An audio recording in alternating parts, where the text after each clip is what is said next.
Boa tarde, me chamo Marcos, sou docente do IFAM, do curso de Agroecologia. Vamos falar um pouco sobre o livro Casa Grande Senzala, que dá em ênfase o primeiro capítulo. Então, é uma obra fundamental da história brasileira, escrita por Gilberto Freire, e publicada pela primeira vez em 1993.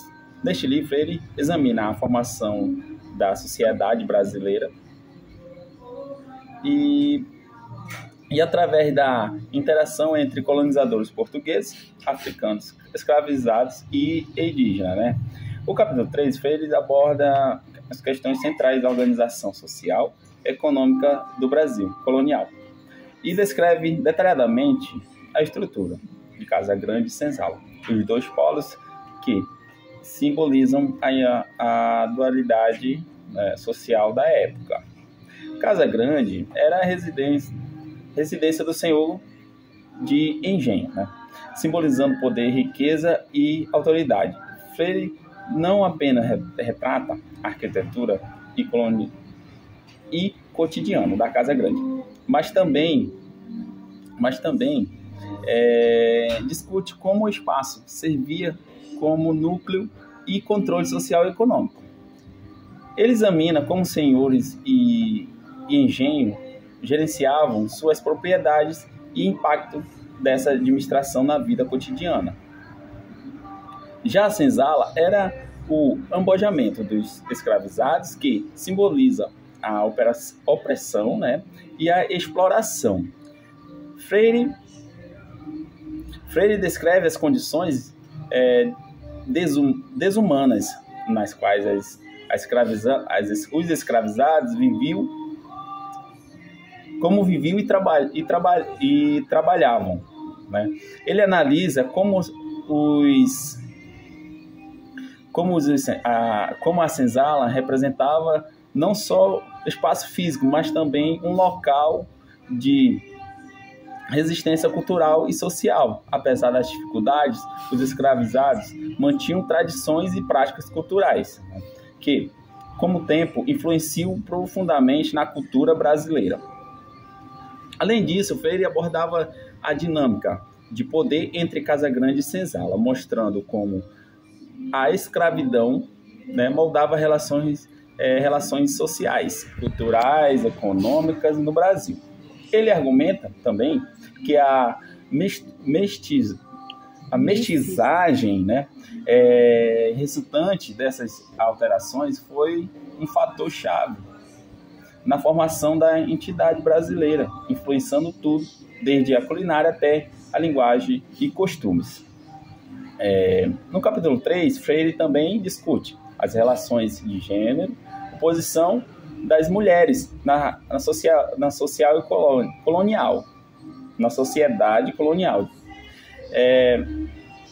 Ele observa que as mulheres brancas, negras e indígenas desempenham papéis distintos dentro desse sistema social hierárquico, e como suas alterações com homens e entre si refletiam e esforçavam a estrutura de poder da época. A analisar Freire é a ampla detalhada, oferecendo uma visão que abrangemente de como Casa Grande e Senzala formaram a base da sociedade brasileira. Ele utiliza a diversidade de fontes, incluindo documentos históricos, relatos de viajantes e tradições orais, para pintar um quadro complexo e dinâmico do Brasil colonial. A obra, apesar da criticada por algumas suas interrupções, continua sendo um pouco referência, essencial para o estudo da história da cultura brasileira. Então é isso, É um pouquinho de Casa Grande Senzala, que fala do livro, ênfase no capítulo 1, e espero que tenha um pouco do entendimento, um pouco da fala que foi falada aqui. Boa tarde, me chamo Ávila Keila, sou discente do curso Tecnólogo em Agroecologia do Centro de Estudos IFAM Campus Tabatinga. Então, agora eu vou abordar um pouco, falar sobre Raízes do Brasil, que é uma obra clássica e historiografia, da historiografia brasileira, escrita por Sérgio Buarque de Holanda e publicada pela primeira vez em 1936. No livro, Holanda ele examina as raízes históricas e culturais da sociedade brasileira, focando especialmente na influência portuguesa. O capítulo 3, intitulado O Homem Cordial, é um dos mais famosos e discutidos no livro. Nele, Holanda ele apresenta a ideia do homem cordial, um conceito central para entender as características sociais e culturais do Brasil. E nisso, né, o homem cordial ele vai argumentar a cordialidade do brasileiro, que não se refere à amabilidade ou à gentileza, mas a um comportamento guiado por emoções e sentimentos pessoais. Segundo ele, a sociedade brasileira desenvolveu com base em relações pessoais e familiares mais do que instituições formais e regras pessoais. Esse homem cordial age na base das emoções e na afetividade, em oposição à racionalidade e ao formalismo.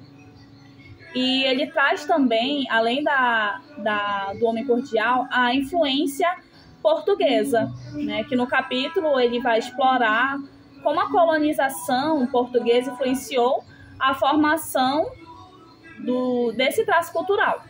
Ele destaca que os portugueses trouxeram, né, consigo uma sociedade baseada em laços pessoais, onde as relações familiares e a amizade eram fundamentais para a organização social.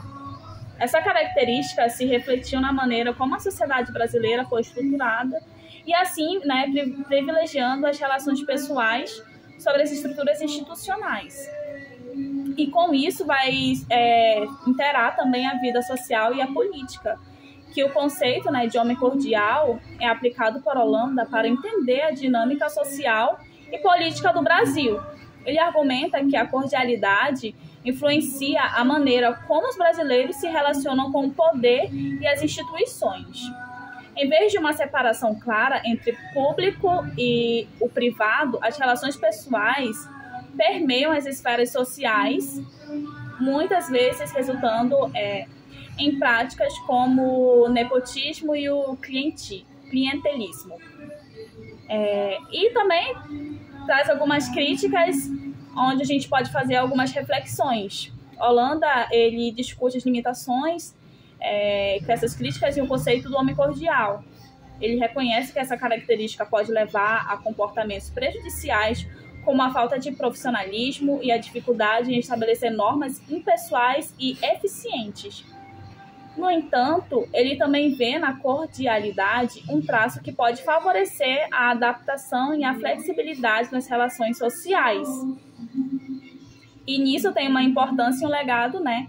Pois as Raízes do Brasil é crucial para termos essa compreensão, né? Essa obra como um todo, para o estudo da sociedade brasileira, tem, né, esse conceito de homem cordial, tornou-se uma referência importante na análise da cultura, da política do Brasil, sendo discutido, reinterpretado por diversos estudiosos ao longo dos anos. É tanto que se pode, né, ver obras, às vezes até mesmo, né, na televisão, como teatros trazendo esse tema a público. Do mais, é isso. Espero que tenha compreendido um pouco sobre o que se trata, né, o capítulo 3 de Raízes do Brasil, né, trazendo aí o homem cordial, a sua importância, né, o que pode ser aplicado, as críticas também, como a cultura portuguesa influenciou, né, nesta obra tão importante que conhecemos hoje na literatura brasileira. Muito obrigada. Vai. Olá, né? Boa tarde. Sou o Vicente Leonardo, do curso Tecnólogo em Agroecologia. Vou falar a respeito do Paulo Freire, né? A sua obra, de acordo com os outros autores, que foi Casa Grande Senzala e Raízes do Brasil. Então eu vou dar uma continuidade do autor, né, Paulo Freire. Bom, Paulo Freire, né, escreveu sobre extensão rural e comunicação rural em sua obra, né, Extensão ou Comunicação.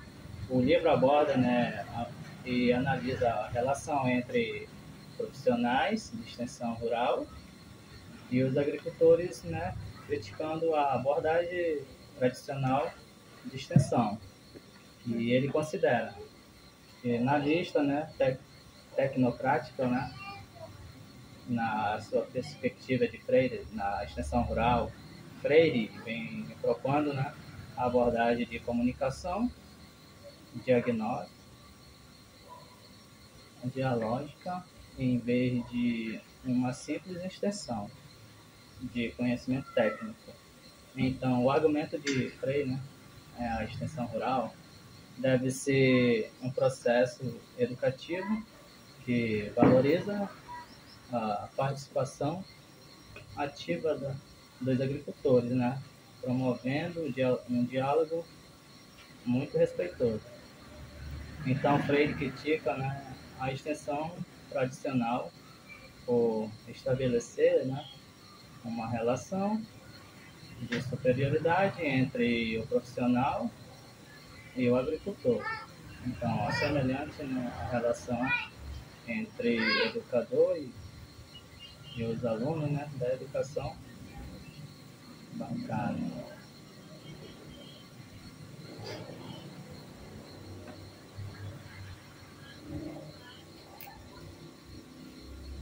Aí vem onde o conhecimento, né, é depositado e o aluno é passivo.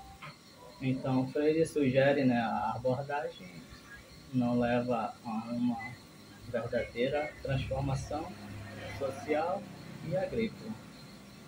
Então, a comunicação dialógica, segundo Freire, né, envolve um processo de troca de experiência e conhecimento, né, onde ambos os lados aprendem a escrever juntos. Então, esse método busca empoderar os agricultores, né, participando-nos a tomar decisões informadas e participar, né, ativamente do desenvolvimento de suas comunidades. Então, Freire também discute aplicações práticas dessas abordagens em gramadas de extensões,